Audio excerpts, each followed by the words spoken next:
हूं दामिनी सिन्हा बालाजी मीडिया से और आज हमारे साथ जुड़ी हैं डॉक्टर राजकुमारी जी, जो समाज सेविका हैं और बहुत सारी संस्थाओं जैसे ह्यूमन केयर फाउंडेशन और एम्स के साथ जुड़ी हुई हैं।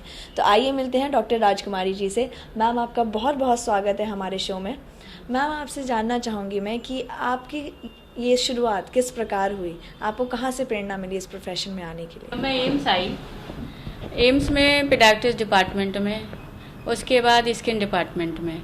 तो मैं ये देखती थी कि बहुत सारे पेशेंट आते थे, पुअर पेशेंट हमारे यहाँ स्किन में ही छोटे छोटे से क्रीम वगैरह लिख दी जाती थी, उनको भी लेने के लिए उनके पास पैसे नहीं होते थे, और उनको एस्थमा टाइप की बीमारी हो जाती थी, एलर्जी जो पाथेनियम से, उसके लिए पैसे नहीं होते थे। वो मैं उस प्रोजेक्ट में काम करती थी, तो जिससे हम लोग जो पुअर पेशेंट होते थे उनको मेडिसिन प्रोवाइड कराते थे, कुछ टेस्ट करवाते थे, वो सारे फ्री थे। तो ऐसे धीरे धीरे करके मैंने कई साल वहाँ पे काम किया। और फिर एक दिन लोगों को मेरे मन में ऐसी भावना आई कि मैं को छोड़कर मैं क्यों ना अपने बैक हो जाऊँ, सोशल करूँ, और मैं सोशल समाज की कुछ सेवा करूँ जाके। फिर मैंने जब देखा कि जब मैंने छोड़ा तो छोड़ने के बाद में कुछ ऐसा पड़ाव आया कि जो हमारे स्किन के ही पेशेंट थे, जैसे स्किन कैंसर हुआ, एलर्जी हुआ, बहुत सारे टेस्ट में पैसे लगते थे। तो कुछ लोग ने, जैसे डिपार्टमेंट में पता लगता गया कि डॉक्टर राज छोड़ के चली गई हैं और वो सोशल में शामिल हो गई हैं, तो वो हमारे यहाँ भेजते थे और मैं उनकी जो हूँ सेवा करती थी। उनके जो इन्वेस्टिगेशन होते थे उसके लिए मैं लोगों को फ़ोन करती थी, और जैसे कि पैथोलॉजी डिपार्टमेंट है, केयर लाइफ डायग्नोस्टिक है, और जैसे कि पैच टेस्ट वगैरह, उनके लिए भी फ़ोन कर देती थी। तो वो लोग हमारे कहने से हाफ से हाफ रेट कर देते। तो ऐसे मुझे मन में ये प्रेरणा होती थी, जब ये लोग हमारा सपोर्ट कर रहे हैं और हम पेशेंट के लिए कर सकते हैं, तो फिर धीरे धीरे करके मैंने अपना पड़ाव और आगे बढ़ाती गई। और इसके बाद जो है, जैसे कैंसर का पेशेंट आया हमारे पास, एक बच्चा था लक्ष्य। सबसे पहले मैंने एक बच्चा आया था, वो बहुत ही गरीब बच्चा था, और उसकी माँ जो है कई लोगों से बात कर चुकी थी। फिर वो किसी ने उनको बोला कि डॉक्टर राज हैं, उनसे बात कर लीजिए आप जा कर के। तो जब वो आई तो मैंने उनसे बात किया, तो कहने लगी, मैडम मेरा एक ही बच्चा जैसे भी है। तो मैंने बोला कि ठीक है, मैं आपके जो भी काम आ सकती। फिर मैंने लोगों से बातचीत किया, किसी ने भी मुझे नहीं बताया कि इस तरीके का हम हेल्प कर सकते हैं। फिर मैंने उनकी फ़ाइल वगैरह मंगाया, पढ़ा, और कुछ कार्ड वगैरह मंगाया, उनके पास थे नहीं। फिर मैंने कुछ लोगों से बातचीत किया, उन लोगों ने उनको डोनेशन देना शुरू किया और उस बच्चे का ट्रीटमेंट स्टार्ट हुआ। ऐसे ही जो है, एक गाँव का पेशेंट था, हार्ट का, नाम तो नहीं बताना उसका, पेशेंट के नाम नहीं। तो ऐसे गांव का था, तो उसकी माँ जो थी वो ईंटा पाथती थी। तो उसको भी पता लगा कि मैडम एक है और ऐसे ऐसे हेल्प करती हैं। उसको भी जो है बाल चेंज होने थे, उसका 1.55 इस तरीके से कुछ था। तो वो भी हमारे पास आए, मैंने इस तरीके से उनकी भी हेल्प की, और आज वो भी है, और हमेशा वो फ़ोन भी करते रहते हैं। मेरे ये जितने भी पुराने लोग हैं कांटेक्ट में रहते हैं। तो मुझे इस तरीके से धीरे धीरे करते करते आज 15-16 साल हो गया। तो आज जो भी है मैं इसी तरीके से सोशल करती हूँ।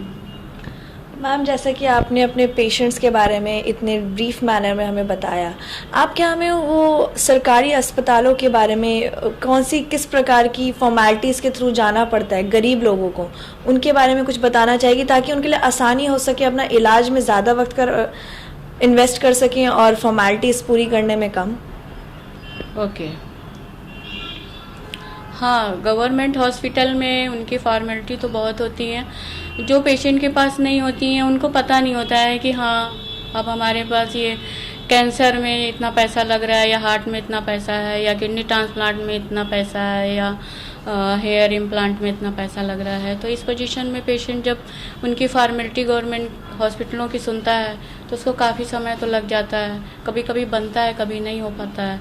तो उस केस में क्या करते हैं कि जो है, जो जैसे केयर फाउंडेशन है, तो ऐसी संस्थाएं जो कुछ बनी हुई हैं जो उनकी सहायता करते हैं। कुछ एनजीओ हैं जो उनके पास जब हम लोग कांटेक्ट करते हैं कि ऐसे पेशेंट आए हुए हैं जिनके पास बीपीएल भी नहीं है, और वाकई में वो बीपीएल हैं और बीपीएल नहीं है, नहीं बना पाते हैं, नहीं टाइम, क्योंकि डिजीज़ इतनी फैल गई होती है कि उन्हें सडनली सारी चीज़ें ट्रीटमेंट के लिए चाहिए होते। तो उस केस में हमारी कुछ एनजीओ हैं जो उनकी सहायता करते हैं। ह्यूमन केयर फाउंडेशन के साथ जुड़कर आप किस तरह की सुविधाएं प्रोवाइड करवाती हैं कैंसर के मरीजों के लिए?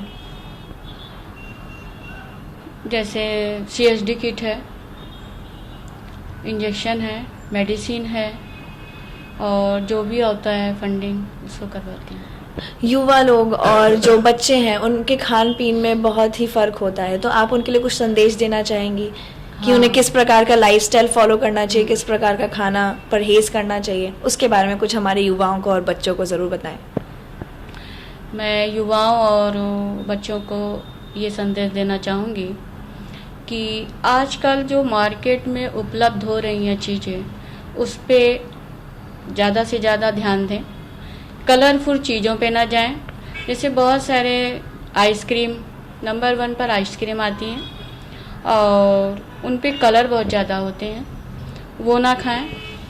और दूसरी चीज़ें जो फ्रूट्स होते हैं उसमें एप्पल होते हैं, एप्पल में जैसे कि उसमें वैक्स है, ऊपर वैक्स है, तो जो जिसमें चमक धमक की चीज़ें हैं, चमक वाली चीज़ें हैं, एप्पल में चमक ज़्यादा होता है और बनाना में भी देखिए आजकल चमक के लिए वो एसिड में फार्म करके लगाते हैं, गावा में भी लगाते हैं, अमरूद में भी लगाते हैं। तो ऐसी बहुत सारी चीज़ें हैं जो उनको नहीं खानी है। Ma'am, as a microbiologist and a social worker of Human Care Foundation, आप हमारे कैंसर के मरीजों को क्या संदेश देना चाहेंगी? मैं कैंसर के मरीजों को एक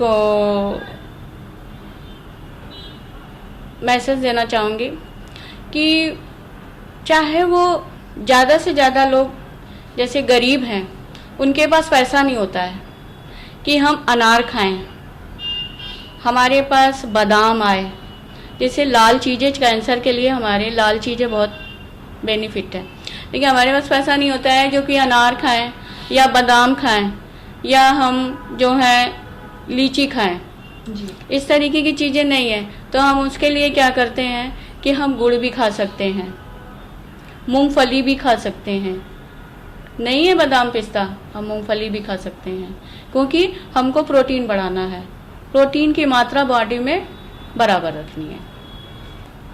धन्यवाद मैम हमारे साथ जुड़ने के लिए बालाजी मीडिया से।